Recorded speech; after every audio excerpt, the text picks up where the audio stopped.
Hi and welcome to a cEDH card review for Green Goblin Revenant.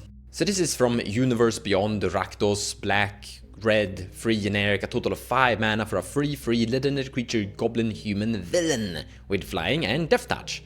And whenever Green Goblin attacks, discard a card, then draw a card for each card you've discarded this turn. It really should have had haste. Considering like how the Green Goblin kind of operates, he's really fast, he appears from out of nowhere, so I think haste sounds pretty proper. In any case, this is a big card drawing commander.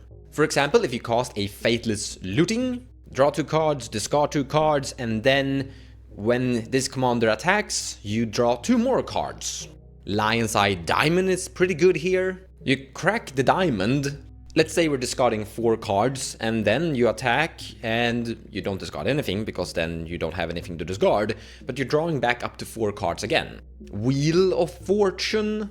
Let's say you're discarding 3 cards, then draw 7, and then draw 3 more.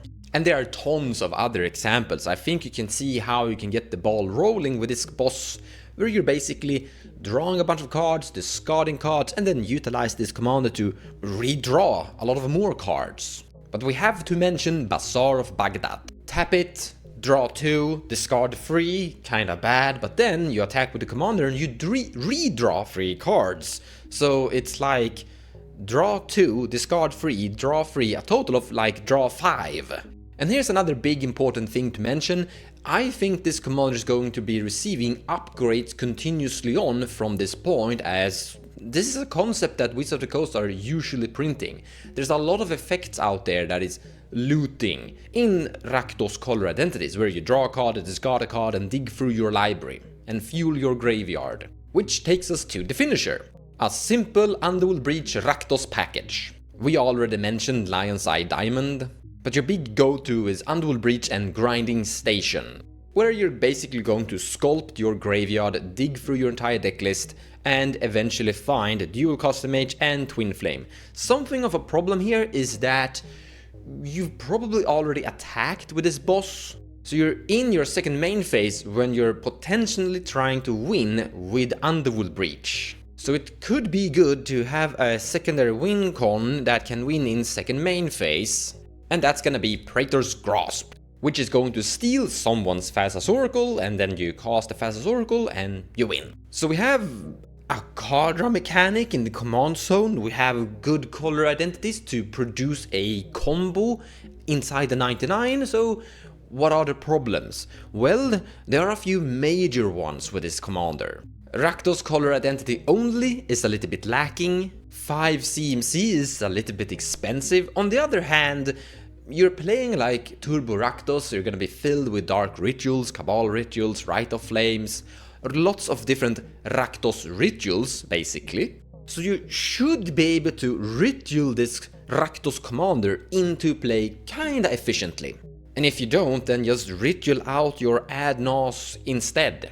Or you ritual into Peer into the Abyss. So the 5 CMC, in my opinion, is not that big of a problem considering it's on the ritual color identity. But there's one more, in my opinion, big problem. This is not going to be like the fastest thing you can do inside the format. You're going to be outspeeded by some other combo options. And you're not going to be sitting with like a lot of interactive capabilities.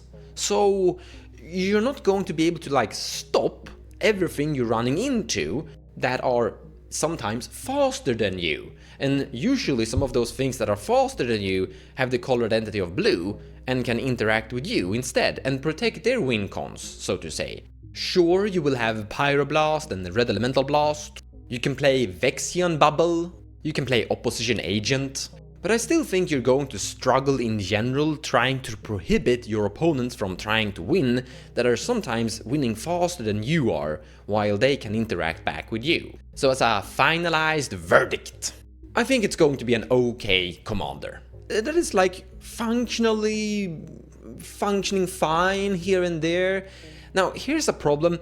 Trying to predict the win rate of this boss is, in my opinion, a little bit tricky. But as I do wanna throw something out there, even if it's just a big speculation and I could be wrong, I'm going to put my guess on a 19% win rate if brought to tournaments. Honestly though, I don't know if we're actually going to see a truth, because I don't think this is going to be a highly played commander. I think it's gonna get like 30 tournament entries, and that is going to be a little bit too low to say with a determining factor what the win rate is potentially. In other words, I believe it's going to be somewhere in like the middle ground. It's not going to be a dominating factor, it's not going to be something people are in general gonna be scared of, but it should be able to win a game here and there.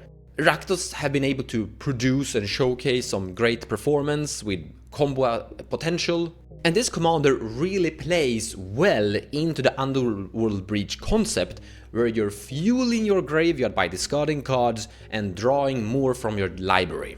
Once your graveyard is a little bit too big and once you have enough mana, all you need is just one tutor. And mono black, or not mono black, but Rakdos is really good at having tutors. So like, everything is there, except for blue interaction. Thank you so much for watching, and I hope you enjoyed the video. Take care, and I'll see you in the next one, guys.